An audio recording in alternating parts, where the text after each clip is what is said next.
So here we are, D1 style cam lock. This particular machine, it's a D1.8. And we want to start out, we want to not pick up our chuck, but tighten up. Now, a lot of people, when they don't have a crane, if you pick up too much, you start pulling the lathe up, and then you got leveling issues with your lathe. And I really should have loosened it first, excuse me. Getting ahead of myself. I made Bert get the strap, and I wasn't even thinking. Okay. The D1 style, this particular one is a D1.8, and these are cam locks. So you loosen the cams, and each one of these, there's a little place where it lines up, and that's where the cam slot is at its fully open position. And there's different numbers for different sizes. The D1.8 has 6 of them. The D1.6 also has 6 of them. The D1.4, I think, has 3, but I forget. A D1, and actually a hammer doesn't hurt to tap on that instead of beating my hands up for no reason. A little snug. Now, we might as well mention this here while we're at this. Part of when you put these in, a lot of these machines, there's a mark. There's the lineup mark here, and there's usually at 90 degrees a mark too. So the way that that's supposed to be is when you tighten this, it's supposed to be, well, somewhere in this half of a turn, ideally just past the 90 degrees. This one's going a little bit far, actually. And I'll show you when we get here how you can adjust those. You will also find out on some machines you can't quite adjust them exactly where they're supposed to be. And what you're doing is adjusting the chuck. And then we also swap these chucks from one lathe to another. The ideal situation is you tune it to a particular lathe. So we have all of those lathes. Now we come back here and we go to get a little bit. You'll notice that it still has tension. It's still on there.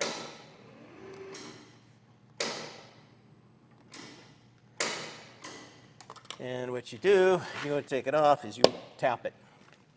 And it should, from the pressure of it on there, it should lock on a little bit. If it doesn't, it's not fitting quite right. Now you can see the gap here, how it's narrow, how it's tight at the bottom and loose at the top. That means I'm not quite straight. So I can just jog it up just a little bit. Well, okay, so much for what I said. Yeah. There, yeah, that's what I was getting at. And that's also the point where it loosens up. But you can watch the gap top and bottom to gauge it a little bit. Now, if you don't have a crane, which a lot of people don't, real common thing that is done is people will take and they'll cut a wood block that fits on your ways real nice and then match it to fit the bottom of your chucks at just the right height so that your chuck will just drop down a little bit, go in there, slide it in and out. You'll see that in a lot of places. And you can. This one here is not too bad. I could pick it up, but I don't like sore backs these days. I used to always toss it in. But I don't know, it's probably a 90-pound chuck. You know, it's a nuisance, but the big thing is you're out forward, and older backs don't like being pried off that much. It's not just the fact of 90 pounds, it's the leverage that hurts you a little bit. Your 3-jaws are more, because there's parts and pieces inside of them. The 4-jaw chuck is actually the lighter ones. When you are, we go out here a little ways, go a little bit west, and I'll just go this way. I'll just go further north to the back of the shop. We're going to take this away, and you can see how we got crud in here. Of course, there's going to be crud in there because there's open space at the back. Before you mount these, you want to get that clean. And you can see times when somebody, I got one right there, somebody didn't pay attention. They left a chip in there and it indented. And you can live with some of that for a while, and sometimes you can stone them out if there's a little ridge. But there really shouldn't be any of that. First 10 years I was the only one that ran this lathe. I had absolutely none of those in there because I'd been at other shops where we had those marks. And but having employees, not to blame anyone, you're going to have some of those that show up. It just happens. So you can't get too annoyed with it. Now what we're trying to do here, this is a very slight press fit. It's a tapered and it's a press fit. So what you're trying to do is get this so that it just barely is pressing on that taper, and that centers it for round, and it stops on this face. So when these get too beat up on a machine, you see there's an undercut here. That's so that you can set this to the right place. You can actually take your tool post grinder and you grind a little bit off of this and you grind a little bit off of this. So you take them both down so that they're true. And it depends on, like normally what you'd want to do would be you'd take this down, and it's going to be true because it's true with the spindle. You'd take this down with your tool post grinder so that it comes in and has a nice surface. And then you'd keep dressing this down, and you can figure out the math. Put your chuck on here, push your chuck back and forth. See how much it moves. Bob was just doing his, he said it was 7 degrees, 7 minutes, and 30 seconds, I think was what he said, but don't quote me on that. You can look it up. There are standards for the different ones. When I'm doing it, I do look it up and dial it in correct. But anyway, so you'd clean this up, and then you put your chuck on here, and you could move it back and forth. You could figure out how much to take off of this, and then you start giving it a little bit more, because you want what would be on this taper to fit the other taper. You're going to want a 1/2 to 1/1000 press in there. So you can take the indicator, see the movement between the two to tell you where 0 is, but you may have to go a little bit more than what's calculated to get the correct press that you want. Generally, you're going to want to come in here and get it close and then just take a little bit off of this at a time. It's been so long since I've reground one. I don't remember if I take off 1/1000 on this face at a time or 5/1000. I really don't remember how brave I get. It's been a long time since I've done one. So I can't give you exactly how much I go at a time before I go checking it. I think it's probably more like 5/1000 at a time because this is a pretty flat taper.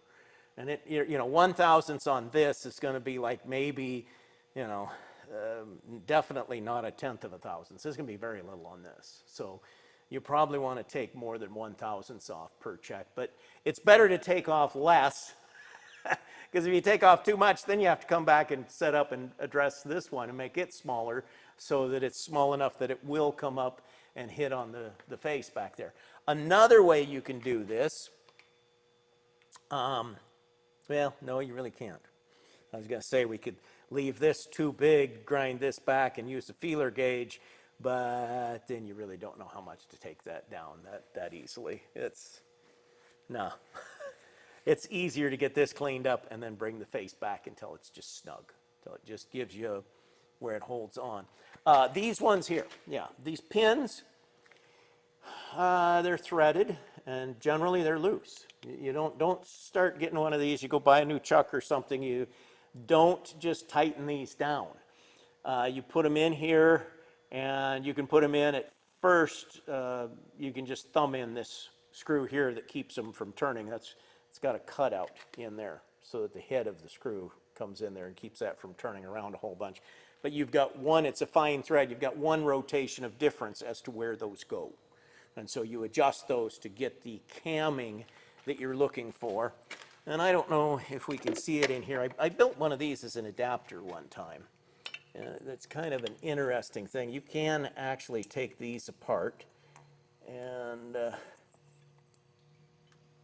see. So it goes in.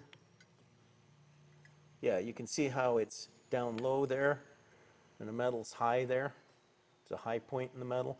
So that high point in the metal would grab the lug as you're tight. Well, yeah, it would be high on this side. The part we can't see, it would be high over here. And we'd be grabbing the lug as we push it.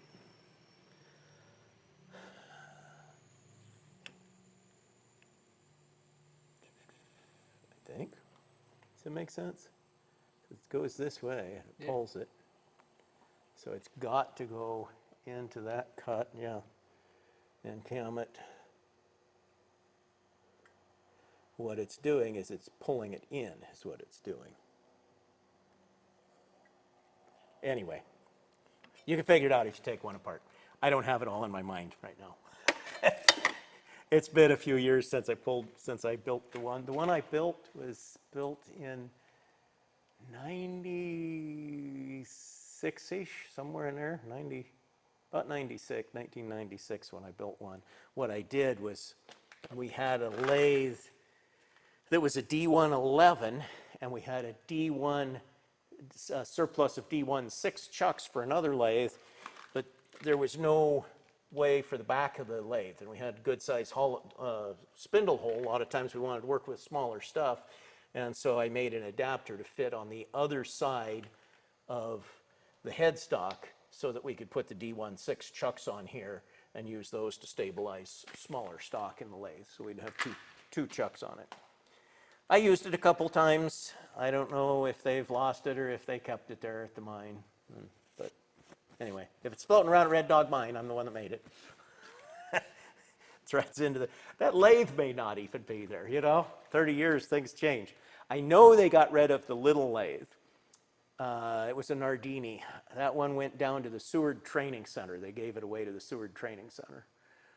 It was a very comfortable lathe to run for the way it was designed, but it was a very lousy lathe as far as the quality of materials and precision. It was kind of a piece of not real good for the quality of it, but it was nice to run as far as the layout of the handles and things. It wasn't bad that way.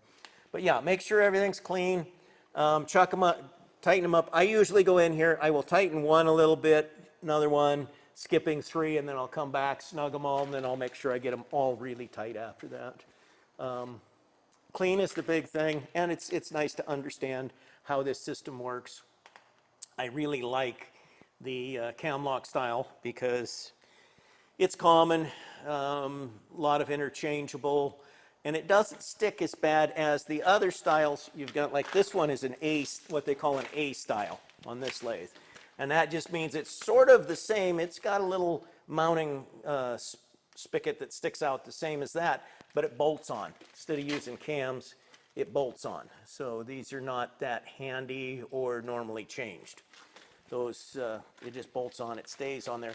They have one that's called an L series for a long taper, and that is a long, it's a long tapered nose. It's got a key in it. They work really good. They were really popular on Lodge and Shipley's and LeBlanc's in the 50s and 60s. They really grab good. They hold good.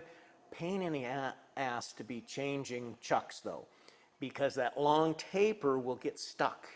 And the nut that draws it on is also the one that pushes it off. And sometimes you can pound on that nut to where you just about wear the threads out of it, taking it back off. They can really get stuck on there if you haven't changed one in a year or something. So they work, they're solid, they're rigid.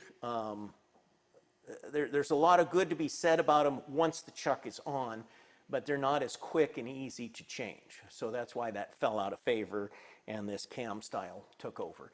And it doesn't rely on a flat face. It's a long nose taper. The taper seats it all the way. Another ones you see threaded spindles, which we've got a threaded spindle in our treadle lathe that we got out there, our pedal. Yeah, pedal lathe. It's not treadle, it's pedal. They called it a velocipede, was what Barnes called it. Anyway, our pedal lathe, you'll see that on your little Atlas lathes. And it's just a thread, and the idea is you've got a threaded area that your chuck goes on, and then there's a little step that is supposed to center it up. Very seldom does the step fit close enough to center it very well, and they're just, that's the terriblest. That was the earliest of the quick interchangeable changing chucks, and if it's what you got, use it, love your tools, even if it's not the choice one, but they don't normally center up really good. If you have one of those with a 3-jaw, which a lot of people do, really get yourself a 4-jaw. You really, even more than other people, because of the inaccuracy of the mounting style, you'll really like having a 4-jaw once you get used to it.